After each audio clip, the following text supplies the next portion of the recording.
Hello दोस्तों, आज 30 जुलाई 2026 और 30 जुलाई 2026 से जितने भी हरियाणा करंट अफेयर के क्वेश्चन बनते हैं हम सब इस वीडियो में डिस्कस करेंगे।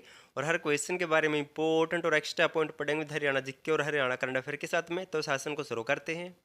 क्वेश्चन नंबर 1 है, हरियाणा सरकार द्वारा शहरों और कस्बों में भवनों भूमि पर संपत्ति कर लगाने की नई पद्धति किस वर्ष की संपत्ति कर अधिसूचनाओं के स्थान पर लागू की जाएगी।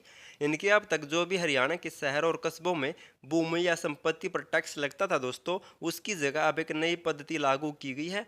और इस नई पद्धति ने ऑप्शन सी वर्ष 2013 वाली पद्धति का स्थान ले लिया है, तो नोट कर लेना है।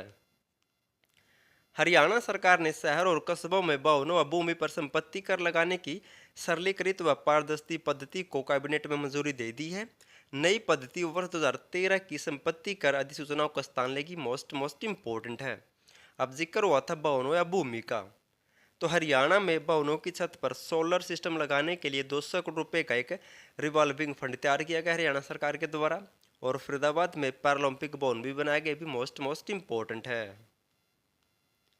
नेक्स्ट है, हरियाणा में कुसुम इंटरनेशनल यूनिवर्सिटी किस जिले में स्थापित की जाएगी। मोस्ट इम्पोर्टेंट क्वेश्चन है। हाल ही में हरियाणा सरकार ने घोषणा की है कि हरियाणा में कुसुम इंटरनेशनल यूनिवर्सिटी स्थापित की जाएगी। और इस यूनिवर्सिटी की स्थापना कहाँ पर की जाएगी, तो इसका राइट आंसर होगा ऑप्शन सी। कहाँ पर, रेवाड़ी जिले में कुसुम इंटरनेशनल यूनिवर्सिटी स्थापित की जाएगी। मोस्ट इम्पोर्टेंट, नेक्स्ट एग्जाम में 100% आ सकता है। रेवाड़ी में कुसुम इंटरनेशनल यूनिवर्सिटी स्थापित की जाएगी। इसके लिए हरियाणा सरकार ने हरियाणा प्राइवेट यूनिवर्सिटीज एक्ट 2006 में संशोधन किया है। और इसमें संशोधन करके रेवाड़ी में कुसुम इंटरनेशनल यूनिवर्सिटी की स्थापना की जाएगी। मोस्ट इम्पोर्टेंट है। अब जिक्र हुआ था यूनिवर्सिटी या विद्यालय का, तो 1966 में जब हरियाणा बना तब हरियाणा में सिर्फ एक यूनिवर्सिटी या विश्वविद्यालय था। कौन सा, केक यूनिवर्सिटी थी। कब स्थापित हुई थी, तो 1956 में स्थापित हुई थी। हरियाणा के पहले शिक्षा मंत्री कौन थे, तो प्रोफेसर महासिंह नेहरा हरियाणा के पहले शिक्षा मंत्री थे। और हरियाणा का प्रथम कॉलेज कौन सा था, तो पंडित नेकीराम शर्मा राजकीय महाविद्यालय कॉलेज रोहतक में था। स्थापना हुई 1926 में। नेक्स्ट क्वेश्चन है, हरियाणा अल्पसंख्यक आयोग के अध्यक्ष और सदस्यों का कार्यकाल कितना होगा। मोस्ट इम्पोर्टेंट क्वेश्चन है। हाल ही में हरियाणा सरकार ने घोषणा की कि हरियाणा में अल्पसंख्यकों के अधिकार की रक्षा के लिए हरियाणा में हरियाणा अल्पसंख्यक आयोग का गठन किया जाएगा। और इसमें जो भी अध्यक्ष व सदस्य होंगे उनका कार्यकाल कितना निर्धारित किया गया है, तो इसका राइट आंसर होगा ऑप्शन सी। तो 3 वर्ष उनका कार्यकाल होगा। मोस्ट इम्पोर्टेंट, नेक्स्ट एग्जाम में 100% आएगा। हरियाणा में अल्पसंख्यक समुदायों के अधिकारों की रक्षा के लिए हरियाणा अल्पसंख्यक आयोग बनेगा। इस प्रस्तावित आयोग में कुल 6 सदस्य होंगे। मोस्ट इंपोर्टेंट, ये भी नोट कर लेना। इस आयोग में कुल 6 सदस्य होंगे, जिनमें एक अध्यक्ष होगा, 5 गैर सरकारी सदस्य और एक सचिव होगा। यानी कि एक तो दोस्तों अध्यक्ष होगा और 5 गैर सरकारी सदस्य होंगे, जिनमें से एक सचिव भी होगा, जिनकी नियुक्ति राज्य सरकार करेगी। और अध्यक्ष और सदस्यों का कार्यकाल 3 वर्ष होगा। मोस्ट इम्पोर्टेंट है। तो इसमें 6 सदस्य होंगे, एक अध्यक्ष होगा, 5 अन्य कार्यकारी अध्यक्ष होंगे, इनकी कार्यकारी सदस्य कह सकते हैं। और इनकी नियुक्ति राज्य सरकार करेगी। और इनका कार्यकाल 3 वर्ष का होगा। मोस्ट इम्पोर्टेंट है।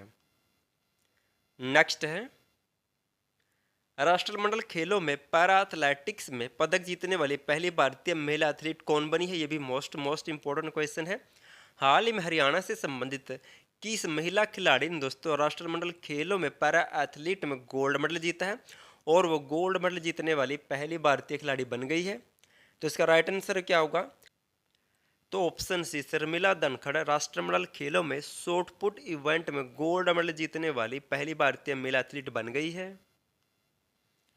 महेंद्रगढ़ जिले की शर्मिला धनखड़ ने राष्ट्रमंडल खेलों में पैरा एथलेटिक के शॉट पुट इवेंट के F57 वर्ग में 9.81 मीटर का थ्रो करके गोल्ड मेडल जीता है। और राष्ट्रमंडल खेलों में पैरा एथलीट में पदक जीतने वाली पहली भारतीय महिला एथलीट बन गई है। मोस्ट इम्पोर्टेंट है। महेंद्रगढ़ की शर्मिला धनखड़ ने दोस्तों राष्ट्रमंडल खेल 2026 में शॉटपुट इवेंट में गोल्ड मेडल जीता है 9.81 मीटर का थ्रो करके। अब जिक्र हुआ था राष्ट्रमंडल खेलों का, तो इससे एग्जाम में पक्के क्वेश्चन बनेंगे। ग्लास्को में ये राष्ट्रमंडल खेल 2026 का आयोजन किया गया है। और इसमें हरियाणा के 20 खिलाड़ियों ने भाग लिया है। और इसका आयोजन किया गया 23 जुलाई से 2 अगस्त 2026 तक ग्लास्को स्कॉटलैंड में। 23वां संस्करण अब की बारी है। इसका शुभंकर क्या रखा गया है, तो फिन, ये भी मोस्ट इम्पोर्टेंट है। नेक्स्ट है, हरियाणा सरकार द्वारा एमएसएमई एवं निर्यात संवर्धन नीति 2026 के तहत अगले 5 वर्षों में कितना निवेश आकर्षित करने का लक्ष्य रखा गया है। तो हाल ही में हरियाणा सरकार ने इस नीति को मंजूरी दे दी है और इसके तहत अगले 5 वर्षों में कितना निवेश आकर्षित करने का लक्ष्य रखा गया है। तो इसका राइट आंसर होगा ऑप्शन सी। तो 55,000 करोड़ रुपए का निवेश आकर्षित करने का लक्ष्य रखा गया है। हरियाणा कैबिनेट ने 28 जुलाई 2026 को एमएसएमई और निर्यात संवर्धन नीति 2026 को मंजूरी दी है। इसके तहत छोटे और मध्यम उद्योगों को बढ़ावा देने के लिए 60 नई पहल शुरू की गई है और सरकार का लक्ष्य है कि अगले 5 वर्षों में 55,000 करोड़ रुपए का निवेश लाना और 5 लाख नए रोजगार देना और निर्यात को दोगुना करना हरियाणा सरकार ने इस नीति के तहत लक्ष्य रखा है। अब नीति से मिलते जुलते कुछ और पॉइंट जान लेते हैं। हरियाणा सरकार ने 5 मई 2025 को 2025 टू 27 के लिए आबकारी नीति को मंजूरी दी थी और मुख्यमंत्री नैब सिंह सैनी ने 1 जून 2026 को गुरुग्राम से नई हरियाणा औद्योगिक नीति 2026 को भी लागू किया। भी मोस्ट इंपॉर्टेंट है। और आपको पता होगा जल्दी हरियाणा पुलिस और सिटी मेंस का एग्जाम होने वाला है। एग्जाम डेट आ चुकी है दोस्तों। उनमें इनके स्पेशल सब्जेक्ट से 20 से 25 क्वेश्चन बनेंगे, जो इनको करके जाएगा उसी का सिलेक्शन होगा। इन सभी पर मैंने दोस्तों खुद हैंड रिटन और कलरफुल नोट्स बना रखे विद डायग्राम के साथ। आपको रटने की नहीं, सिर्फ पढ़ने की जरूरत है। अगर आपको पीडीएफ फाइल चाहिए तो डिस्क्रिप्शन में जीके ग्रुप आपका लिंक मिल जाएगा, उसे डाउनलोड कर सकते हैं। वहाँ से आपको पीडीएफ और नोट्स मिल जाएंगे। और 3 से 4 नंबर की दोस्तों हरियाणा करंट अफेयर आएगी, वो भी आप जीके ग्रुप से ले सकते हैं, डाउनलोड कर सकते हैं, प्रिंट निकलवा सकते हैं। लास्ट वीडियो में आपसे क्वेश्चन पूछा था, हरियाणा का पहला मॉडल वाटर रिचार्ज प्रोजेक्ट किस जिले के भगवानपुर गांव में बनाया गया है। तो हरियाणा का पहला दोस्तों मॉडल वाटर रिचार्ज प्रोजेक्ट या बांध बनाया गया भगवानपुर गांव में। और ये भगवानपुर गांव हरियाणा के किस जिले में है। तो ऑप्शन सी कहाँ पर है, यमुनानगर जिले में स्थित है भगवानपुर गांव। आज आपके लिए क्वेश्चन आपका इसका आंसर कमेंट करना है। हरियाणा सरकार ने राज्य को कब तक हेपेटाइटिस मुक्त करने का लक्ष्य रखा, आपको बताना है। वर्तमान में हरियाणा में स्वास्थ्य मंत्री कौन है और उनका चुनाव क्षेत्र कहाँ से, आपको ये भी 2 पॉइंट और बताने हैं। सिटी मेंस और हरियाणा करंट अफेयर के नोट्स ले सकते हैं, डिस्क्रिप्शन में जीके ग्रुप आपका लिंक मिल जाएगा। और वीडियो पसंद आए तो वीडियो को लाइक, चैनल सब्सक्राइब जरूर कर देना। और वीडियो देखने के लिए थैंक यू सो मच।